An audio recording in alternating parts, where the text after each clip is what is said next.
To the other breaking news story tonight, flames tearing through a longtime vacant church just east of downtown Louisville, just east of the downtown business district. WHS 1119 photojournalist Aspen Hester on the scene shortly after Louisville firefighters arrived, capturing this amazing video as the structure made of stone, ancient wood, and also some modern buildings behind it went up in flames tonight.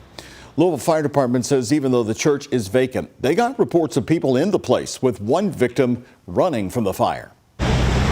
Major flames lighting up the night sky behind the 188-year-old St. Paul Evangelical Church of Christ, on fire at Preston and East Broadway. A vacant structure with possible people hanging out the window with smoke coming from the roof. Fire crews arrived on scene within 2 minutes. Louisville firefighters pouring water on it at a rate of 1,000 gallons per minute just before 8 p.m. At the same time, trying to figure out reports of a victim. We tried to locate that victim and get them to a med unit, but they did flee the scene, so we did not get any medical attention to them. Black smoke swirling out of the buildings behind the church as the flames intensify. Firefighters doing their best, but more of the rooftop catching fire.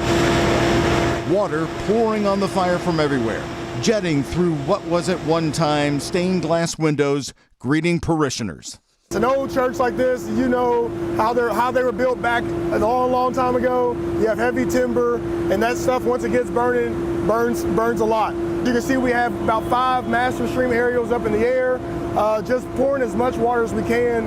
Louisville Fire getting spotlights on the building, showing the grand old church facing Broadway. Historian Steve Weiser, with people sending him photos of the flames to him at home, says the congregation left here 30 years ago. Since then, it's been a combination of healthcare centers, but once even had a future. And it was supposed to be incorporated into a hotel development at that location, and that's been pending for the last number of years. A group out of Nashville was proposing a hotel there. The towering stone structure holding up, challenged by intense flames and endless water. Firefighters saying they've been called here in the past for fires, a once holy site, now partly ashes. Louisville firefighters stating tonight that they did not find any victims at the scene and no firefighters were hurt tonight, thankfully, because it's a massive fire with the smoke still rising over Broadway tonight. Weiser says the only hope left for the church is that it was so well built nearly 200 years ago that the prominent structure possibly stands, but firefighters will also determine if it's too much of a hazard. That investigation will move ahead tomorrow.